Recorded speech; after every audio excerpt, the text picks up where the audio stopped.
If you've got a comment or a question for us, here's where to write: soloparenting@cynthiamacgregor.com.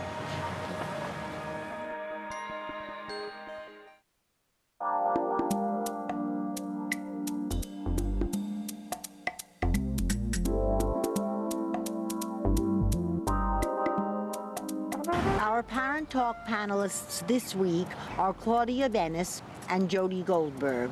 Panelists, here's our question this week.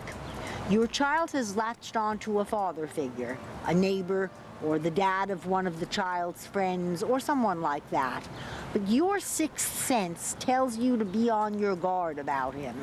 You don't have any hard facts against him. Your child hasn't reported any inappropriate touching or anything like that, but your instincts are screaming, be careful. What do you do in a case like that? Panelists? I definitely think going with your instinct. I'm all about following your instincts. That sixth sense, I think, that we have as parents is so important. I mean, it's given me great information about my girls when I had other doctors telling me that I didn't know what I was talking about.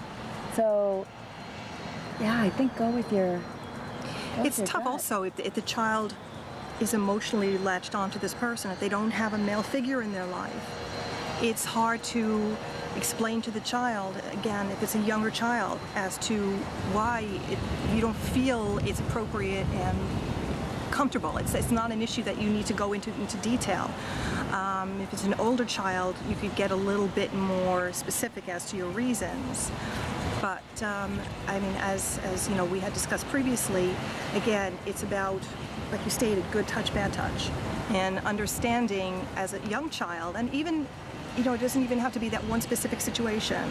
From the get-go, in the very beginning, understanding not stranger danger, but about people taking advantage of the child's friendship, and it could be a very scary situation, but it could also be a fulfilling if you know this person is somebody that's reliable and it's around you as well when you're with the child. And that's a good point. You know, if you're having those feelings, don't leave your child alone with that person. So if there is that connection and you feel that that person is feeding and giving to your child and fulfilling some type of need, don't leave them alone. But like you said, with the good touch, bad touch, I mean, I think you as a parent have to determine what age you start that. But if you're feeling that, something might or might not be right, that might be a really good time to start that conversation. Right. It also goes with possibly even somebody that you're dating as well. True. If they get attached to that person. There are things that if you leave your child alone with this person and you are involved with this person, you don't know, again, what this child would be like alone, or this individual would be like alone with the child. So there's always, one eye, one concern. I mean, don't get paranoid about it. But just understand that, there are people out there that don't feel the same way about your child as you do, and don't care. So it's important for, if it's a female, to have a male figure in their life. They always want a daddy around, or a male as well. It goes for boys too. Absolutely. So they want to have a father image too. So it goes on both sides of the spectrum. I agree with that.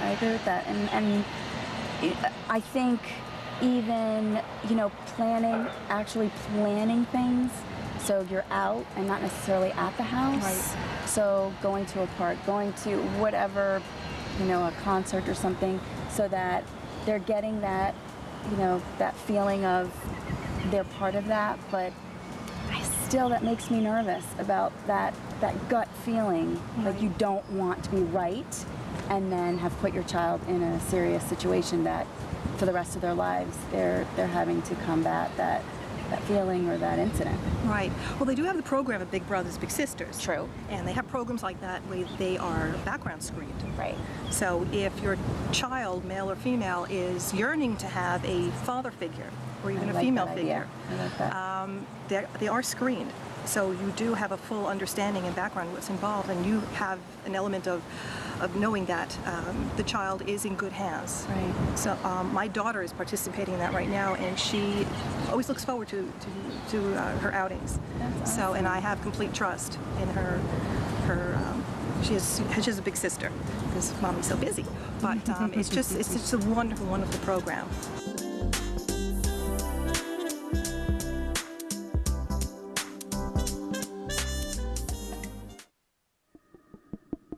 If you've got a comment or a question for us, here's where to write: soloparenting@cynthiamacgregor.com.